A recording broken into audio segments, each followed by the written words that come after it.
आज बारिश का असर दिख रहा है क्योंकि आपकी उपस्थिति कितने परसेंट है? 20% के 5%? हाँ, 5%। बहुत अच्छा।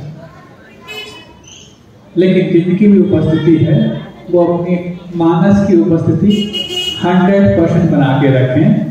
जिनका पुण्य है उन्हीं को मिल पाएगा। जिनको पानी मिलना था उनको पानी मिल रहा है, और जिनको पुण्य मिलना था उनको पुण्य मिल जाएगा। तो सुनो, कल अपन बात जो कर रहे थे कि परवरिश करते समय उन बच्चों के लिए सिर्फ सुलाना और उठाना, इनके बीच में कुछ और भी हमारे कर्तव्य होते हैं। इन कर्तव्यों को निभाते वक्त हम वो छोटी छोटी चूक किया करते हैं, जिन चूक के करने के पश्चात हमारे जीवन में कई बड़ी बड़ी और भी विपत्तियां सामने आने के लिए तैयार खड़ी हो जाती हैं। कल जो बीच में बात आई थी, हमने कहा वो तो एक आस्था का विषय है, अभी अपन आचरण की बात करते हैं। ठीक है कि आपको उसमें कुछ सुनना है तो उसको भी ले आते हैं, क्योंकि जब आप सुबह उठ गए और साइंस ऑफ स्लीपिंग के अकॉर्डिंग आप उठ गए, तो उठने के बाद सीधा भोजन के लिए तो जाएंगे नहीं, बीच में आपके कुछ और नित्य कर्म भी होते हैं, वो भी हैं। उसके बाद प्राय करके जहाँ तक आप लोगों की जो इच्छा थी उस विषय में थोड़ा सा समय देना चाहता हूँ कि मंदिर की बात। अब जैसे मान लो बच्चों को अक्सर जब आप साधनों के पास लाते हैं, और यदि आपका परिवार, आपका कुटुंब, आपका खानदान किसी एक अच्छे सस्टेनेबल परिवार को बिलोंग करता है, और जिनकी पूरे समाज में एक पैठ है, तो उस परिवार के बच्चे जब साधुओं के पास पहुंचते हैं तो पहला कर्म साधुओं के द्वारा होता है मंदिर से जाते हो ना।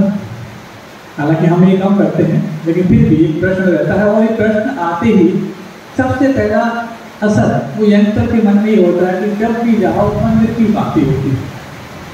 और मंदिर की बात हो तो फिर भी ठीक है, किसी ने पूछ लिया पूजन करते हो ना, अब तो फिर मुश्किल, इसलिए अपने ये वाली बात नहीं करते। जब क्योंकि आपने कल उसे छेड़ा तो हमने कहा ठीक है, इनको पैसा लगे कि हमारी बात को तवज्जो भी नहीं दी, इसलिए मैं कहना चाहता हूँ। अब ये मंदिर जाने, पूजा करने, इन सबके रहने से क्या फर्क पड़ता है आपकी मनोदशा पर, इतनी सी बात मैं कर लूँ, बाकी सब तो समझदार है। किसी ने पूछा तो मंदिर जाते हो, वो बाई चांस यदि आप पूजा कर रहे होते हैं, अभिषेक कर रहे होते हैं, या आप लोग पूजा कर रहे होते हैं, अभिषेक देख रहे होते हैं, तो क्या बोलते हैं?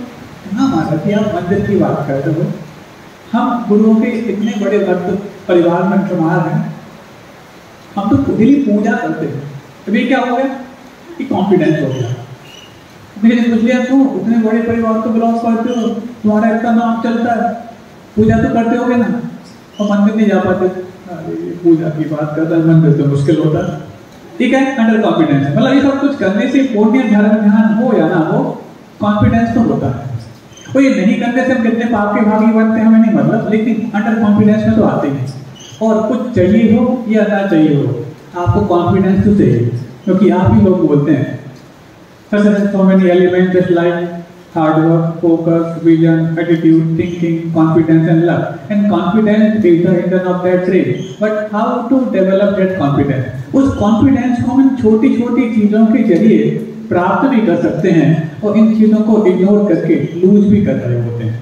फिर कितना भी आप मोटिवेशनल, कितना भी अप्रिशिएटल, कितना भी और मूवी जो चाहे वो बुक्स में पढ़ते जाओ, कुछ होने वाला नहीं। इन छोटी छोटी चीजों से हम अपना कॉन्फिडेंस गेन कर लिया करते हैं। अब जब कॉन्फिडेंस की बात है तो हर फील्ड में चाहिए कॉन्फिडेंस। आपको सिर्फ बिजनेस में चाहिए हो ऐसा नहीं, जॉब में चाहिए हो नहीं, पढ़ाई में चाहिए हो नहीं, गृहस्थी में चाहिए हो नहीं, हर जगह आप यदि आत्मविश्वास से रहित हैं तो हर जगह आप अपने जीवन में उद्देश्यों से रहित हैं। और जब उद्देश्यों से रहित हैं तो फिर गति तो फिर लक्ष्य में भी, लक्ष्य के प्रति यदि हो रही है तो उसको यात्रा मानी जाती है, और गति जब लक्ष्य के बगैर हो रही है तो उसको भटकन मानी जाती है। यात्रा और भटकन के बीच का फर्क इतना ही है कि जब आपके पास लक्ष्य है और आप बढ़ रहे हैं तो वो यात्रा है, और जब लक्ष्य कुछ नहीं है और आप बढ़ रहे हैं तो उसका नाम भटकन है।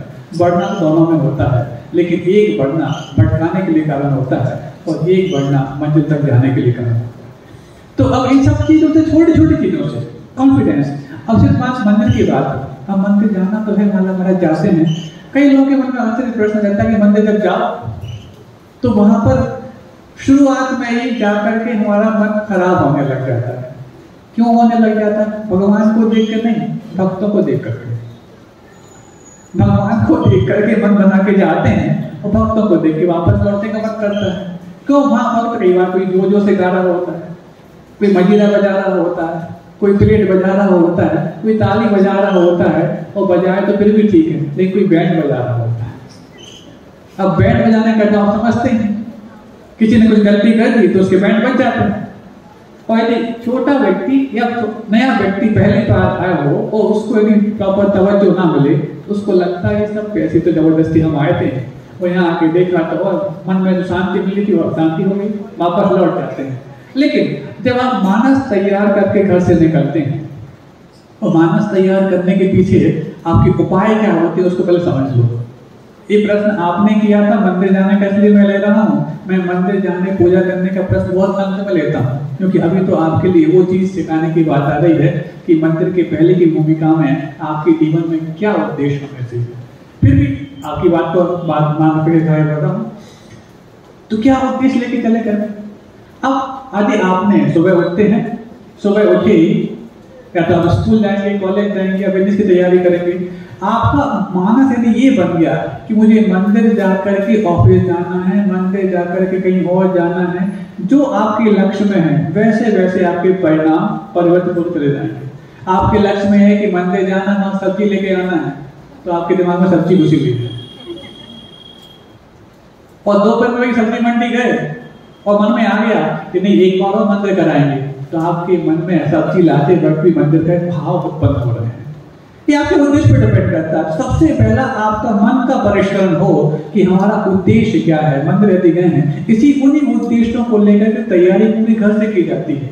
एक बार हमने पहले भी कहा था कि मंदिर में सब व्यवस्थाएं नहीं हुआ करती थी कि रस्सी बाल्टी हो, कपड़ा हो, गैस चूल्हा हो, लाइटर हो, कुछ नहीं होता था। ना चंदन घिसने का होता था, ना पानी घिसने का, ना बर्तन होते थे, ना कुछ नहीं होते थे।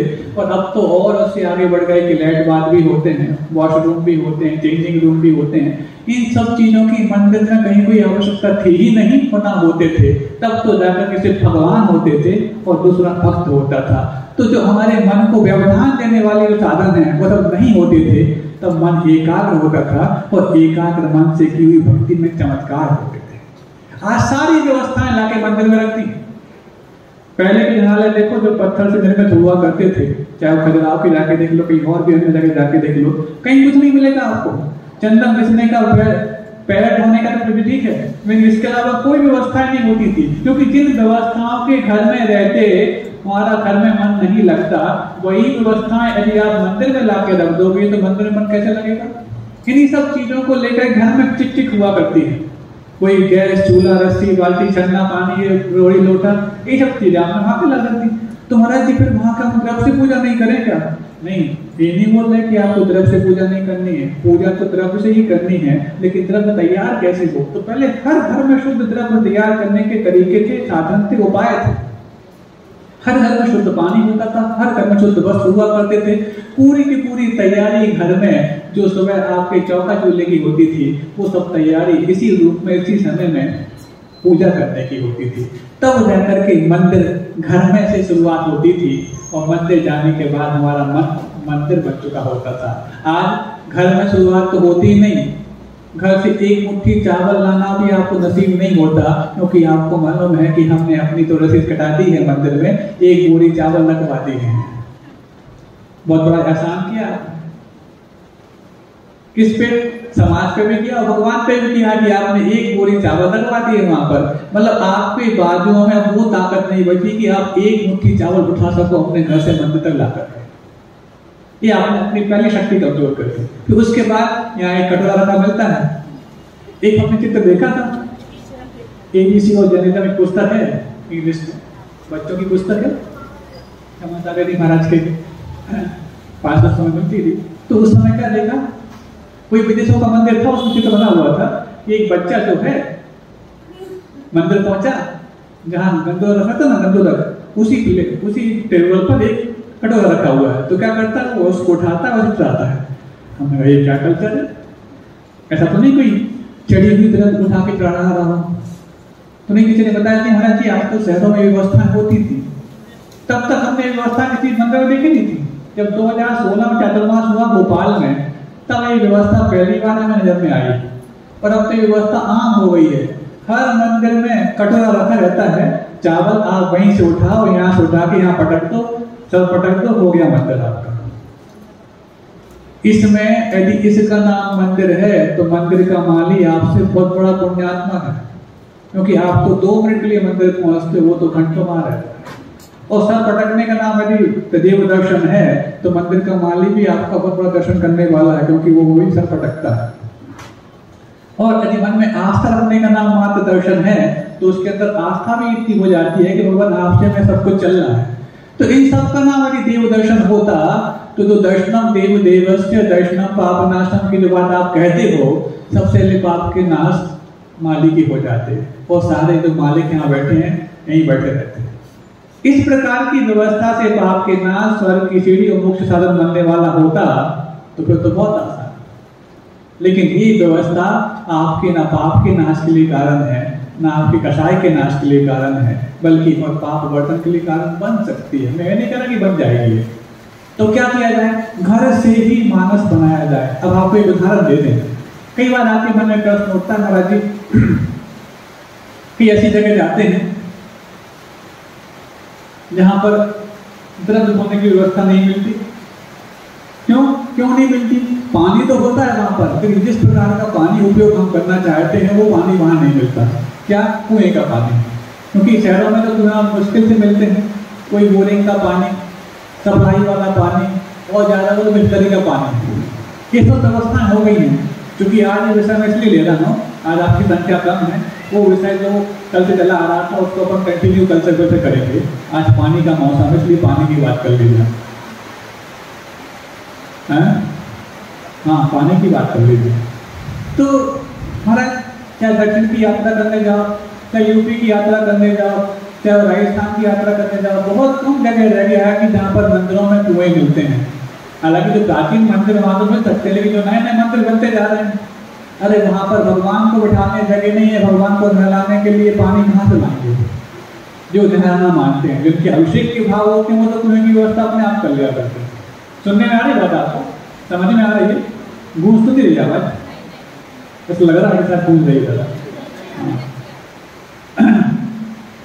तो फिर क्या किया जाए? हमारा कुएं के पानी से ही द्रव्य धोना, कुएं के पानी से ही हमारा अभिषेक करने का नियम है। और जब हम यात्रा पर जाते हैं तो वहाँ क्या करें?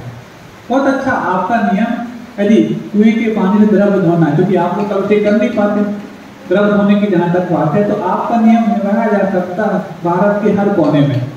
कैसे? एक बार हम अपना दृष्टांत बताते हैं। उस समय की बात, जिस समय आप लोग कहते थे, आप लोग जैसे नहीं, ऐसे थे, ब्रह्मचारी अवस्था की बात थी, यात्रा पे जाने का विचार था, दक्षिण की यात्रा थी, वो मासूम लगता था कि वहाँ सब जगह कुएं के पानी की उपलब्धता नहीं होती, लेकिन नियम तो अपना ही है। क्या? कि द्रव्य तैयार करना है कुएं के जल से, जो कि गुरु जी ने कह रखा था हम लोगों को ब्रह्मचारी अवस्था में, कि ऐसे जिनालय, ऐसे मंदिर जहाँ पर कुएं के पानी अथवा अहिंसक पानी, उसी का नाम अहिंसक पानी है, यदि जहाँ पर अहिंसक पानी से अभिषेक और पूजन की द्रव्य सामग्री तैयार करने की व्यवस्था नहीं है, ऐसे जिनालयों की आप लोग कोई समर्थन मत करना। ये गुरु जी के शब्द थे, और गुरु जी के शब्द तो हम लोग लिब्रा में बात हुआ करते हैं। तो क्या करें? यात्रा पे जाते हैं तो वहाँ व्यवस्था मिलेगी नहीं, और यदि नहीं जाते हैं तो मन में भाव है कि वहाँ दर्शन तो कर लें कम से कम। तो तरीका निकाल लिया, क्योंकि जब मन में आपका लक्ष्य पक्का होता है तो तरीका वहां पे निकल जाता है। क्या किया? जैसे आप लोग संक्रांति के समय क्या करते हैं?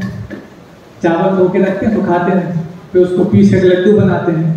तो पीसने की बात नहीं थी वहां पर, चावल धोए, जो कुछ भी सामग्री होती है, चावल है, जो आपके नारियल है, बादाम है, जो लौंग है, जो लगता है, उन सबको धोया, तेज धूप में सुखा लिया और कलर भी कर लिया उसको। मतलब पूरी की पूरी सामग्री आपकी सूखी हो, कलर्ड है। अब बात आपको जहां भी जाना है शुद्ध सामग्री है, अहिंसक सामग्री है। आपको ना पानी की व्यवस्था वहां देखना है, ना कुएं की देखना है व्यवस्था, अपने साथ ले गए, जहां गए बढ़िया ठाट बाट के साथ पूजन धर्म ध्यान अर्चना की और अपना नियम भी दे गया। नहीं है तो व्यवस्था को कोसने वाले फिर ना अपने संकल्प निभा पाते हैं और ना व्यवस्था को पा पाते हैं। ऐसे में आप यदि स्वाधीन होने की बात सोच लो तो रास्ते आपको अवश्य मिलते हैं। ऐसा भी किया जा सकता है, और जब वहां यात्रा पर जाते हो ऐसा किया जा सकता है। तो जो अपने घर के मंदिर के पास जाने के लिए हमारी व्यवस्था यदि घर से प्रारंभ हो गई है तो घर से ही हमारा मानस पावन हो चुका है। ये पहली चीज है। फिर उसके बाद मंदिर आए।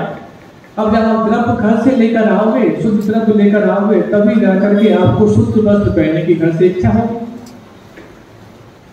कुछ लोग तो हैं जाना होता है उनको किसी पार्टी में, जाना होता है कहीं उनको कोई और स्कूल कॉलेज, और वही सॉक्स हैं, वही शूज हैं, वही कैसे हैं भगवान जाने, आए तो यही देखते रहते हैं। कई बार हम सुबह प्रवचन के समय हो चाहे शाम के वक्त हो, वहां जो छन्नियां लगी हुई ना, छन्ने का फांसियां लगी हुई है, वो गलत बोल दिया, सही बोला, बोल क्या खली का बोलते, फांसी नहीं बोलते उसको। अरे इतने जीवों को लटका के रखा है, क्या है, फांसी तो है ही और क्या। ठीक है, आपकी व्यवस्था है। अब क्या करते हैं, उसी में लोग कुल्ला भी कर लिया करते, उसी में कर लिया, सब कुछ सॉक्स तोड़े, शूज उतारे वहीं पर, सब कुछ किया, हम देखते रहते हैं। अभी आप ये बोलने का मौका तो मिलता नहीं। अगर आपने पूछा है कि हमारे मंदिर जाने की व्यवस्थाएं कैसी होती है, बता रहे हैं, आपने कहा इसलिए बोल रहे हैं, हम नहीं चाह रहे। सुनो, तो क्या किया, गए, फिर उसके बाद देखो यहाँ तो पैर धो गए, अंदर पूरे चप्पल जूते उतरे हुए हैं। मंदिर से बाहर से आए अपने घर से, यहाँ पहले पैर धोए, फिर चप्पल जूते जहाँ उतरे हुए हैं वहां जाकर के उन चप्पल जूतों की पूरी गंदगी में अपने पैर और व्यवस्थित कर लिए। गीले पैर में अच्छे से और लग जाती है वो गंदगी, क्योंकि सूखे पैर में लगाते हैं तो झड़ जाती वो, और गीली पैर में लगाए तो फिर चिपक गई। अब चिपक आने के बाद अंदर पहुंचते, ना मन पवित्र हुआ न तन पवित्र हुआ। ये प्राय हर मंदिरों में व्यवस्था है। मतलब पैर धोने की व्यवस्था तो बाहर इसलिए रखी जाती है क्योंकि वहां अंदर गीला ना हो, और चप्पल रखने की, जूते रखने की व्यवस्था अंदर इसलिए की जाती है क्योंकि हमारा मन चप्पल जूतों में ना जा पाए। क्यों? हमारी चप्पल जूते सुरक्षित है मंदिर के अंदर। क्या हो गया? आपका मन कहाँ लगा हुआ है? चप्पल जूतों में लगा हुआ था। तो पैर धोने के बाद हमेशा पहले आपके पादप प्राण जो हैं, यानी कि पादुकाएं जो बाहर होनी चाहिए, उसके बाद शुद्धि होनी चाहिए। शुद्धि होने के बाद अंदर उतार दिया तो क्या?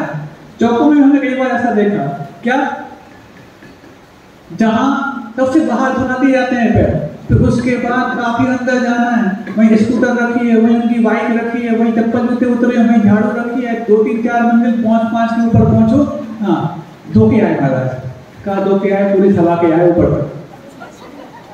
ये सब व्यवस्थाएं होती। मतलब पैर धोने का उद्देश्य क्या है ये आपको पहले ज्ञात तो हो, और जब उद्देश्य ज्ञात है तभी जाकर के आपके जीवन में उसकी सफलता के सूत्र अंकित होंगे। ये हो गया। फिर जब अंदर पहुंचे निश्चय, ये व्यवस्थाएं सुधार करके जब अंदर पहुंचेंगे तभी जाकर के निश्चयी ये जो आपका शिष्टाचार होता है। क्योंकि किसी के घर में पहुंचते वक्त नहीं बोलते क्या मैं आई कमी, नहीं बोलते क्या? ये कोई शिष्टाचार है कि यहाँ पर कोई यदि मेरे माध्यम से व्यवधान को प्राप्त हो सकता है, चाहे मनुष्य के रूप में हो चाहे किसी देव के रूप में हो, क्योंकि दोनों ही भक्ति करने यहाँ आए होंगे। आप ही अकेले भक्ति से किसने कह दिया? आपसे बड़े बड़े भक्त हुआ करते हैं भगवान के, हाँ कमंड जैसे भी होते हैं, कर्मठ भी होते हैं, सब प्रकार के हुआ करते हैं। तो वहां पर आए हुए तो हमें यदि प्रवेश कर रहा हूँ तो किसी प्रकार से उनको व्यवधान ना हो जाए। ये व्यवधान ना हो जाए इसलिए निश्चयी ये मैनर्स के वाक्य हैं, इनका उपयोग करना हर सदाचारी और शिष्टाचारी व्यक्ति का फर्ज बनता है। और ऐसा करने से जब उनको व्यवधान नहीं होता है तो वे आपको व्यवधान करते भी नहीं और नहीं है। और ये परंपरा तो आपको सिर्फ मंदिर के समय नहीं, कहीं भी आप प्रवेश करते हैं, घर में प्रवेश करें, अपने घर में प्रवेश करें, दूसरे के घर में प्रवेश करें, दुकान में जा रहे हैं, ये शिष्टाचार आपकी वचन शैली में बैठ जाए, बिल्कुल बैठ जाए। और इसके इतने दीर्घगामी परिणाम सुनकर आते हैं कि आप देखेंगे कि आपके जीवन में इतने छोटे शिष्टाचार का पालन करते वक्त तरक्की और बरकत के रास्ते कितने खुल गए। वही लोग जो आपके शिष्टाचार को देखते, जो आदर्श रूप में देखते हैं, रहते हैं, वो आपका सपोर्ट करने लग जाते हैं। और जो इस शिष्टाचार का पालन नहीं करता, वही आदर्श शक्तियां फिर आपको व्यवधान करने के लिए भी कारण बन जाती हैं। तो निस्सही निस्सही निस्सही वापस लौटते हैं, तो उस समय असही असही असही, ये थैंक्स नहीं बोलते लौटते वक्त, हाँ ओके थैंक्स। तो ओके थैंक्स का मतलब क्या? असही असही असही। और मे आई कमेंट का मतलब क्या? निस्सही निस्सही निस्सही। ये आपके शिष्टाचार के वाक्य हैं। इसका प्रयोग करने से बड़ी बड़ी बाधाओं से आप बच सकते हैं। इतना हो गया। फिर उसके बाद सबसे पहले यदि 3 लोग के नाथ दिख गए हैं तो नाथ के चरणों में अपना माथा झुकाना। अच्छी बात आ गई याद, बड़ा पुण्य है आप लोगों का। एक प्रोवर्ब है इंग्लिश में, The sense of everything in its bottom, just like taste, tongue, tree and virtuous person. किसी भी चीज का जो सार होता है वो उसके बॉटम पार्ट में होता है, मतलब उसके सबसे नीचे वाले भाग में होता है। जैसे पेड़ का सार उसकी जड़ों में है। कोई आपने व्यंजन बनाया हुआ है तो उसका सबसे ज्यादा सार नीचे, जब तो भैया नीचे से दो। कुछ एक चीजें छोड़ दी जाए तो ऊपर ऊपर अच्छी होती है, लेकिन ड्राया तो नीचे से घुमा के दो। आपने ऊपर ऊपर दे दिया, डाल कर पानी आ जाएगा, नीचे से दोगे तो गाड़ी डाल आने वाली है। ऐसी हर चीज का जो सार है वो नीचे होता है। तीसरा, आपकी जो जिह्वा है ना, इसको आप जीभ बोलते हैं, ये पूरी पूरी सेंसलेस नहीं है, सेंसफुल नहीं है। सिर्फ इतना जो बॉटम पार्ट है सबसे आगे वाला, यही सेंसफुल है, बाकी इतने तक जो पूरा कोई काम की नहीं हो। तो इस टेस्ट का भी सार उसके बॉटम पार्ट में है। और गुणी जनों का सार भी उनके कदमों में होता है, उनके चरणों में होता है। इसलिए गुणी जनों से उनका सार पाने के लिए हम अपना उत्तम उनके चरणों में अर्पित करते हैं, समर्पित करते हैं, नम्रीभूत करते हैं। क्यों? क्योंकि यदि हमें सार चाहिए तो सार हमें कहाँ मिल जाए? यहाँ मिल जाए क्या? पेट में मिल जाए क्या? कदमों में मिल जाए? नहीं, सार हमें यहाँ मिल जाए। और सार मिलेगा कहाँ से? उनके कदमों से। गुणी जनों का सार उनके बॉटम पार्ट में है, और सार को स्टॉक करने का सबसे अच्छा स्थान हमारा ये टॉप पार्ट है। इसलिए उनके चरणों में अपना माथा झुका करके उनके सार को ग्रहण करने की बात आती है। अब अक्सर क्या होता है, ये परंपरा आज की है, हालांकि ये विषय हमें उस समय देना चाहिए था जब संख्या ज्यादा हो, लेकिन पुण्य जिनका ज्यादा होगा उन्हीं को ये विषय मिल पाएगा। संख्या ज्यादा हो, पुण्य कम पड़ जाएगा तो वो विषय हमारे दिमाग में आएगा ही नहीं। आज आ गया दिमाग में, चलो सुन लो, ठीक है। अब जब मंदिर पहुंचे तो यदि हमारे लिए भगवान की वंदना करनी है अथवा महाराज विराजमान उनकी वंदना करनी है, तो अक्सर ये परंपरा है चरण छूने वाली। ये चरण छूने की परंपरा कैसे आई, वो इससे क्या फायदे और क्या नुकसान आपको बताना चाह रहे हैं। कई जगह लिखा रहता है चरण नहीं आचरण छुए। अब तो ये लिखना पड़ता है कि कृपया इस भाग को पढ़ें।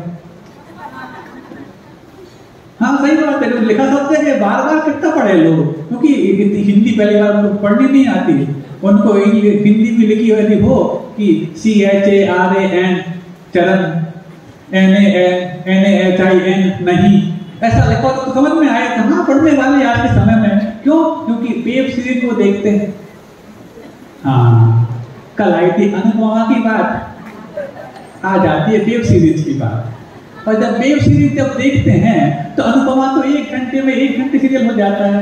वेब सीरीज तो 10-10 घंटे चलती हैं महाराज। अब वो जमाने गए जब 2 घंटे की 3 घंटे की मूवी हुआ करती थी। अब तो वेब सीरीज के जमाने में हम जीते हैं, और उसके लिए ना टीवी लगती है, टॉकिंग लगती है, बस अपना हैंडसेट पर जाते हैं। और फिर बच्चे बोलते बोले महाराज क्या करें, आपने बता तो दिया साइंस ऑफ स्लीपिंग, आपने बता तो दिया साइंस ऑफ ईटिंग, लेकिन नींद नहीं आती रात को। तो उस पर यही बताया गया है कि नींद ये मन की खुराक है और आराम ये तन की खुराक है। आप दिन भर थकते हैं तन से, आपको आराम तो आवश्यक है, और मन तो नींद में भी काम करता रहता है, उसको तो कोई नींद की आवश्यकता नहीं। जिसको आराम की आवश्यकता है उसको आराम क्यों ना दें, और जो आराम करते नहीं उसके बारे में चिंता क्यों करें। तो मन तो कभी आराम करते नहीं, क्या वो नींद हो या जागना हो, तो नींद ये मन की खुराक। सबके बार बोलना हो, सब तो बोलते हैं नींद ये मन की खुराक है और आराम ये तन की खुराक है। दिन भर थकते हैं आप तन से, तो उसको आराम तो आवश्यक है। लेकिन जब मन थकता ही नहीं है तो उसको आराम की चिंता क्यों करें, उसको नींद की चिंता क्यों करें। आप अपने आंखों को बंद करके रिलैक्स मोड में यदि आप लेट जाते हैं और फिर आप एक काम मत करेंगे कितने घंटे हो गए। कई बार क्या होता है 2 घंटे तक नींद नहीं आई मान लो, तो फिर घड़ी देखिए, फिर घड़ी देखिए, तो मन ही पजल होता है यार क्या करें, महाराज की बात मान के सो तो गए लेकिन नींद तो आई नहीं रही, तो और थक जाता है वो। अब और थकान पैदा करके फिर नींद और नहीं आएगी। अभी आती थी 12 बजे, अब आएगी 2 बजे, क्योंकि आप बार बार घड़ी देख रहे हैं। आप ये मन को, अनकॉन्शियस माइंड को मैसेज कन्वे कर दो कि हे मन, जब तुझे सोना होगा तो जाना, मैंने तो अपने आराम देने का काउंट डाउन शुरू कर दिया है। तो फिर मन मार करके सो भी जाएगा और आपकी नींद का काम भी पूरा हो जाएगा। और यदि आपने 6 घंटे का 7 घंटे का आराम दे दिया है, आप बिल्कुल फिक्र ना करें कि आपको नींद नहीं आई। और यदि नींद लेनी है तो 2 घंटे पहले आपको ब्लू स्क्रीन से दूर होना पड़ेगा, कम से कम 2 घंटे पहले। यदि आप चाहते हैं 10 बजे सोना है तो आपको 8 बजे ब्लू स्क्रीन जो आपकी मोबाइल की होती है, टीवी की होती है, लैपटॉप की होती है, टैबलेट की होती है, इससे दूर रखना पड़ेगा। क्योंकि ब्लू स्क्रीन जो होती है वो आपके नींद के जो हार्मोन्स होते हैं, इसका नाम है मेलाटोनिन, उन हार्मोन्स को भी गलत मैसेज कन्वे करती है कि अभी दिन है कि रात है, वो समझ नहीं पाते हैं। और रात में भी जब दिन जैसा वातावरण उस नीली स्क्रीन के माध्यम से उनको होता है तो भ्रमित हो जाते हैं, और भ्रमित हो जाते हैं तो फिर आपकी नींद कुचट जाती है। और फिर 2 घंटे की रात को नींद खुजती तो फिर आप 2 घंटे सुबह रिकवर करोगे, और सुबह रिकवर करोगे तो पक्की बात है कि 4 बजे के बाद यदि आप उठे हैं तो थकान के साथ ही उठने वाले हो, चाहे 8 बजे उठो, चाहे 9 बजे, चाहे वो 10 बजे।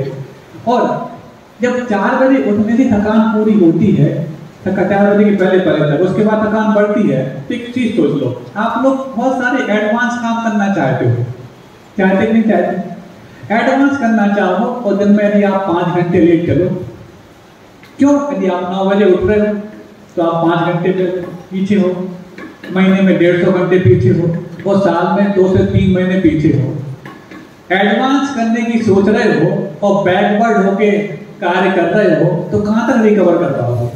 यदि आपको कुछ एडवांस सोचना है, मॉडर्न करना है, तो आपको एडवांस पहले उठना भी पड़ेगा। और 5 घंटे पिछलग्गू बन करके उठोगे, क्योंकि दिन के कीमती 5 घंटे आप बर्बाद कर चुके हो। महाराज 5 घंटे तो आपने कम कह दिए। जिस दिन हम 10 और 11 पे उठते हैं, अपने हाथ से अपनी पीठ थपथपाते हैं कि वेल डन माय बॉय। और कल तो संडे है महाराज, वो तो समझते हैं कि आप लोग आ गए इसलिए हमें 8 बजे उठ जाना पड़ता है। नहीं है तो आप ना हो तो फिर तो 10-11 बजे संडे तक तो बनता है। मतलब नींद में यदि हमारी छुट्टी निकल जाए उसको बोलते हैं हॉलीडे को एंजॉय कर लिया। और फिर दोपहर में जाकर के आप पहुंच जाते हैं वही डोमिनोज, मैकडॉनल्ड्स, पिज्जा हट, KFC, इसका नाम एंजॉयमेंट होता है। महाराज आज के समय के एंजॉय अलग हो गए। पहले ऐसे सुना कि द्रव की डिब्बी लेकर के हम वहां पहुंचे, आरती की दीपक सजा के मंदिर पहुंचे, ये एंजॉय अब तो गया महाराज। तो अब वेब सीरीज की बात है, अब वेब सीरीज चल रही 10 घंटों तक। नाम बताओ उनके, हैं? सब पता है कौन कौन से देखते हो आप लोग को मालूम है? मालूम है? पिक्चर में ये दिखा रहा है, 2-3-4 नाम हमको मालूम है लगता है।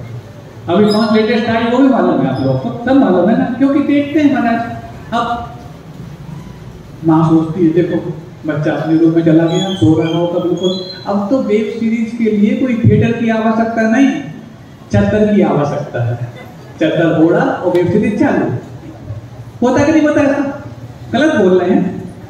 अब क्या है, माँ सोचती है, पिता सोचते हैं कि बेटा रात को 8 बजे सोया है, सुबह 8 बज गए, 12 घंटे तक सोए है क्या? किसकी हिम्मत है तो दिन में 12 घंटे सो पाए? किसी की हिम्मत नहीं। ऐसा कुंभकर्ण आज भी पैदा नहीं हुआ, लेकिन ऐसे कुंभकर्ण अवश्य पैदा हुए जो रात के 3 बजे सोए हैं तो सुबह 12 बजे उठना उनका फर्ज बनता है। ऐसे तो संभव है कि नहीं? बताओ। हाँ, ये क्यों हो रहा है? इसके लिए वेब सीरीज है। ये ब्रेव सीरीज नहीं है, ये बहादुरों की श्रृंखला नहीं है। बहादुरों की जंजीर कुछ अलग हुआ करती थी, लेकिन ये वेब सीरीज है जो आपके लिए जिग जैग। वेब का मतलब क्या होता है? तरंग होती है ना, इसमें जिग जैग होती है, अप डाउन अप डाउन। तो आपके डाउन फॉल्स को लाने के लिए वेब सीरीज तैयार की षड्यंत्र पूर्वक। इसके बारे में कभी और मैं बात करूंगा। अभी फिर लौट के उस विषय पर जिसकी हम चर्चा कर रहे थे, तो मंदिर की बात। अब जब वहां पहुंच गए निश्चय निश्चय निश्चय बोल दिया, अस्थय अस्थय अस्थय बोल दिया, तो बात कर लेती चरण छूने की बात कहां से आ गई। तो चरण, अब मान लो हमारा सबसे उत्तम आम उनके सबसे निम्न नाम में हमें समर्पित करना है, तो कैसे करेंगे? हाँ, आपकी विनय उनके लिए सम्मानित नहीं करती, आपके मान को अपमानित करती है। क्योंकि हमारा जो कवाड़ा कर रहा है, हमारा स्वयं का मान कर रहा है, और हम अपने मान को जितना दबाएंगे उतना ज्यादा हमारा उत्थान हो पाएगा। इसलिए मान को दबाने के लिए किसी ऐसे व्यक्ति का सम्मान नहीं करता जिसका मान उखड़ जाए। मैं ऐसे व्यक्ति का सम्मान करता हूं जिन्होंने अपने मान को समाप्त कर दिया है। वो वीतरागी देव गुरु शास्त्री हो सकते हैं। यदि हम किसी ऐसे व्यक्ति का सम्मान करते हैं जिसको देखकर वो कहे बहुत अच्छा, कल तक तो मेरे सामने करता था, आज आया हूं पहाड़ के नीचे, तो ऐसे किसी व्यक्ति का सम्मान करने से हमारे मान की हानि नहीं होगी। क्यों? क्योंकि हमने अपने अंदर की धूल झड़ाई और पड़ोसी पे फेंक दी। तो रागियों का सम्मान करने से हमारा मान तो कम हुआ, लेकिन उनका मान बढ़ गया। लेकिन वीतरागियों का सम्मान करने से हमारा मान कम होने के साथ साथ वो हमारे लिए मान तो नहीं रख पाए, हमारे लिए प्रमाण अवश्य बन गए। और ये प्रमाण वो हैं, इसीलिए हमारे उनके चरणों में समर्पित करने से हमारा मान अच्छी तरह से दूर हो जाता है। अब जब यदि हमारे मान को कम करने के लिए हम विनय करते हैं, तो सबसे ज्यादा विनय किस आसन में होगी? चरण छूने वाले में, गवासन में, घोड़ासन में। घोड़ासन कौन सा होता है मालूम? जो घुटने के बल करते हो ना आप लोग, उसको बोलते हैं घोड़ासन। पंचांग में, अष्टांग में, साष्टांग करने में। अब यदि साष्टांग यदि आप करना चाहते हो किसी भी, चाहे भगवान का चाहे महाराज का, तो कितनी दूर से करना पड़ेगा? जितनी आपकी हाइट है, उसके अलावा यदि आपने हाथ और ऊपर कर दिए ऐसे, तो 2 फीट और बढ़ जाएंगे कम से कम आपको 8 फीट दूर से यदि आप उनका नमन करते हैं, तभी जाकर के पूरी विनय हो पाएगी। क्योंकि अभी आपने कहा कि सबसे ज्यादा विनय होती है साष्टांग करने में। अब यदि साष्टांग करने में सबसे ज्यादा विनय होती है, तो वो तो 8 फीट दूर से हो पाएगा। और चरण छूने में ना सिर झुकता, ना गर्दन झुकती, ना पीठ झुकती, ना कमर झुकती। ये क्या है? आपने आशीर्वाद छीन लिया। महाराज आशीर्वाद तो चरण छू रहे हैं, क्या देना जिनको? जो छीन रहे हैं उनको क्या देना? जो छीन नहीं पा रहे हैं, जो लेना चाहते हैं, वो तो 8 फीट दूर है, उनको देख करके दोनों हाथ हो जाते हैं तथास्तु। और जो छीनने के लिए आते हैं, अब ले लो, तुमने ले लिया तो हम क्या दें आपको? इसीलिए आपकी सर्वाधिक विनय की जो पद्धति है वो दूर से विनय करने पर होती है। हम लोग को मूलाचार में यहाँ तक आया कि यदि आपको भगवान की विनय करनी है तो कम से कम 1.5 हाथ दूर से करो। आचार्य महाराज की करनी है 1.5 हाथ दूर से करो, 1 हाथ का 1.5 फीट का, लगभग 2.25 फीट दूर से करो। और आर्यिकाओं के लिए आया कि आर्यिका यदि आचार्य महाराज की वंदना करे तो 5 हाथ दूर से करे, उपाध्याय परमेष्ठी करे तो 6 हाथ दूर से करे, और साधु परमेष्ठी करे तो 7 हाथ दूर से करे। ये पूरी व्यवस्था शिष्टाचार के रूप में मूलाचार में वर्णित है। लेकिन आप उनसे भी बढ़कर भी हो गए कि बिल्कुल चरण छूने की बात है। कभी कभार कोई विशेष प्रसंग पर चरण छूने का मन आपको करता है, तो वो प्रसंग तो आपके चौके मिल ही जाते हैं। जब आप 5 प्रक्षालन करते हैं, यहाँ कर लेते हैं, अथवा पुरुषों को तो फिर भैयावती इत्यादि में कई बार मौके मिल जाते हैं। लेकिन अब जब ये लोग चरण छू नहीं सकते, और ये लोग की आवश्यकता पड़ती नहीं है, तो जिनको छूने का अधिकार अन्य समयों में भी है, वो बार बार चरण छूने का प्रयास क्यों करते हैं? और जिनको अधिकार नहीं है तो वैसे प्रयास करते ही नहीं है। इसका मतलब है कि साष्टांग जो सर्वाधिक विनय का आसन माना जाता है, उसके लिए आपको 8 फीट दूर होना पड़ेगा। साष्टांग महाराज जी तो इतनी लंबा कैसे हो सबके सामने, वहां पर हमें नहीं करें क्या ऐसा हो, लेकिन इतनी दूरी रखने से सर्वाधिक विनय होगी, ये आपको बताना चाह रहे हैं। कोरोना काल यदि आपको याद हो तो इतनी दूरी तो बहुत कम थी, इससे भी ज्यादा दूरी में आपने नमस्कार भी किए हैं और बड़े बड़े चमत्कार की योग आशीर्वाद भी पाए हैं। लेकिन जैसे वो काल निकल गया तो आप इस बात को भूल गए। तो ऐसे यहाँ पर भी आप जो विद्यालय में आते हैं, पंचांग नमस्कार, साष्टांग नमस्कार, जो भी आपकी सामर्थ्य है, और ऐसा करने से ही आपके कमर के दर्द और सर्वाइकल के दर्द ठीक हो सकते हैं। बैठे बैठे, अब इसको अंठा मत लेना, मैं उनकी बात नहीं कर रहा जो कुर्सी पे बैठते हैं या स्टूल पे बैठते हैं, उनकी बात मैं नहीं करना चाहता। समस्या है तो कोई बात नहीं, लेकिन समस्या नहीं है तो भी कुर्सी लगी, उस पर बैठने का लिए आपने इंतजाम शुरू कर दिया है, तो रात में प्रतीक्षा करनी है बात कि आपको कमर और घुटने का दर्द जल्दी आने वाला है। बल्कि गुरुजी तो यहाँ तक कहते हैं जिनके घुटनों में दर्द है और डॉक्टर बोल रहा है कि आपको जमीन पर नहीं बैठना है, उनको अपना घुटनों का दर्द ठीक करना है तो जमीन से जुड़े रहना आवश्यक है, क्योंकि जमीन यदि आपने छोड़ दी तो जल्दी उठ जाओगे फिर। इसी बहाने तो एक्सरसाइज होती थी, और वो एक्सरसाइज यदि आपने डॉक्टरी करने से बंद कर दी है तो मूवमेंट कहाँ होगा। ये समस्या आज ही क्यों बढ़ गई? अब भाई बताओ, आज के समय में समस्याएं बढ़ी हैं, इस कारण से कुर्सियों की व्यवस्था हुई है अथवा कुर्सियों की व्यवस्था ज्यादा होने समस्याएं बढ़ी, ये आपको देखना है। जिनकी समस्या है उनको मना नहीं करता, क्या करें, कम से कम कुछ नहीं कर पाए तो कम यहाँ के धर्म ध्यान कर तो रहे। लेकिन जो अनावश्यक इन कुर्सियों का प्रयोग करते हैं वो अपने जीवन में समस्याओं का आमंत्रण दे रहे हैं, इस बात का आप समझ लें। और ठीक है, यहाँ 1 घंटा बैठना पड़ता, आधा घंटा बैठना पड़ता, फिर भी ठीक है, लेकिन आप घरों में चाहे कुर्सी बैठने वाले हो जमीन को छोड़ने का प्रयास ना करें, घर में इसकी एक्सरसाइज करते रहें। ये भी सदाचार का सूत्र है। चाहे आप भोजन बना रहे हो, चाहे परोस रहे हो, और घरों में भी अब कोई भोजन करते वक्त किस आसन से बैठा जाता है ये मैं आपको बताने वाला हूँ, क्योंकि बहुत सारी बातें आएंगी। अभी तो इतना, अभी मंदिर की बात चल रही है। गए, निश्चय निश्चय निश्चय नमस्कार किया।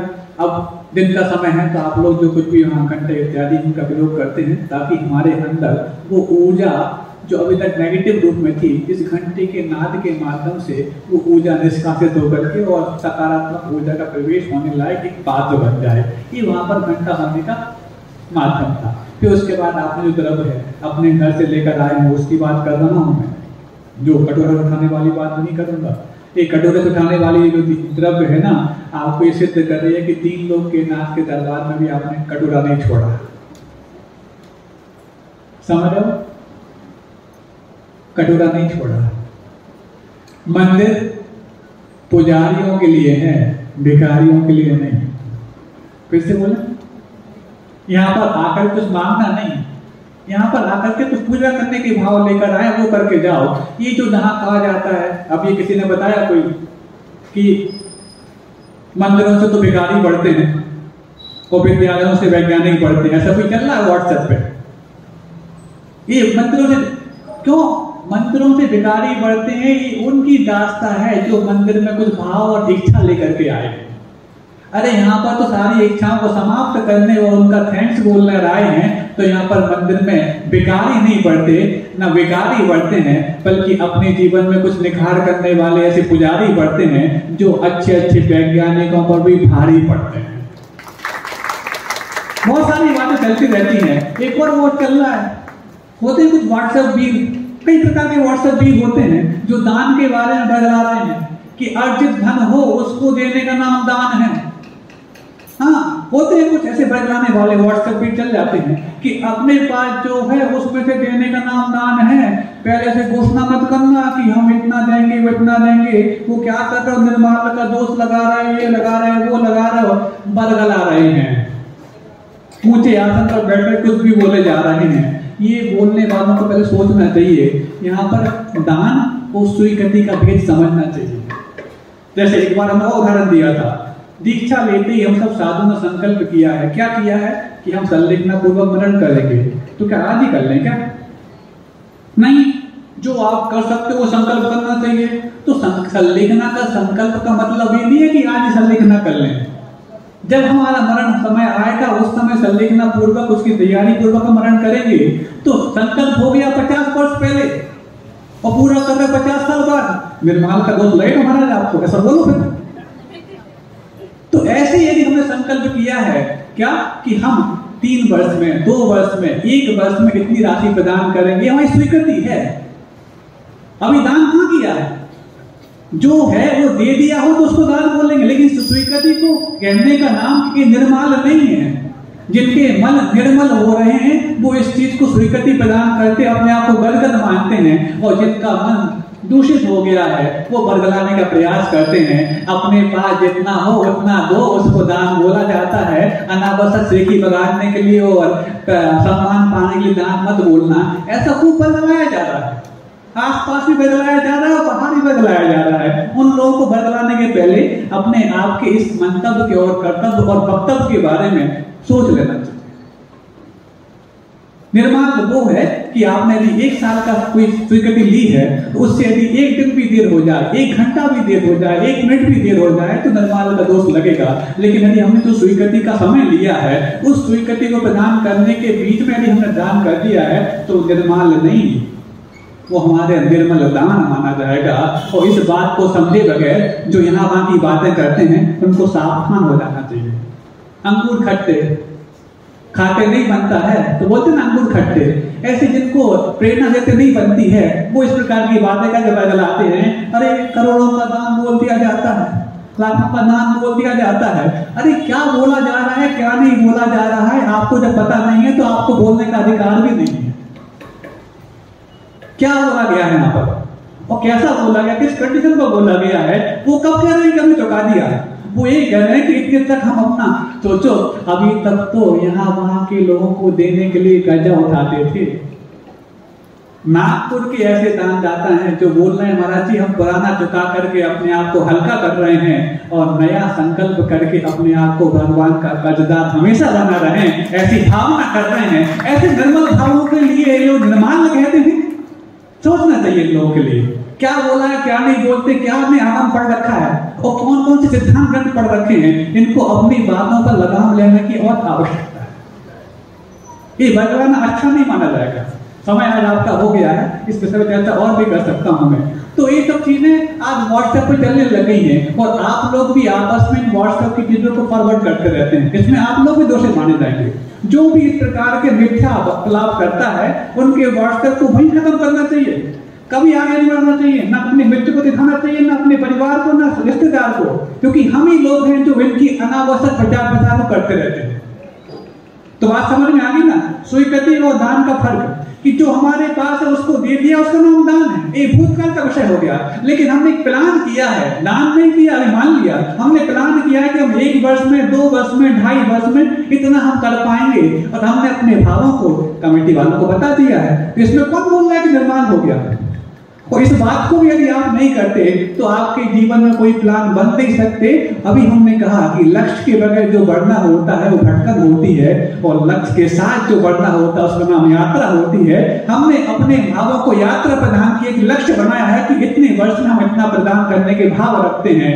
ये दान के क्षेत्र में किया हुआ हमारा स्वीकृति भाव है, इसको निर्माल नहीं कहना चाहिए। और जो कह रहे हैं उनको अपनी बात को पुनर्विचार करना चाहिए। अहिंसा परमो धर्म की, बोधि समाधि परिणाम शुद्धि, स्वात्मोपलब्धि शिव शौक सिद्धि, चिंतामणि चिंतित वस्तु दाने तो आनंद मानस मामास्तु।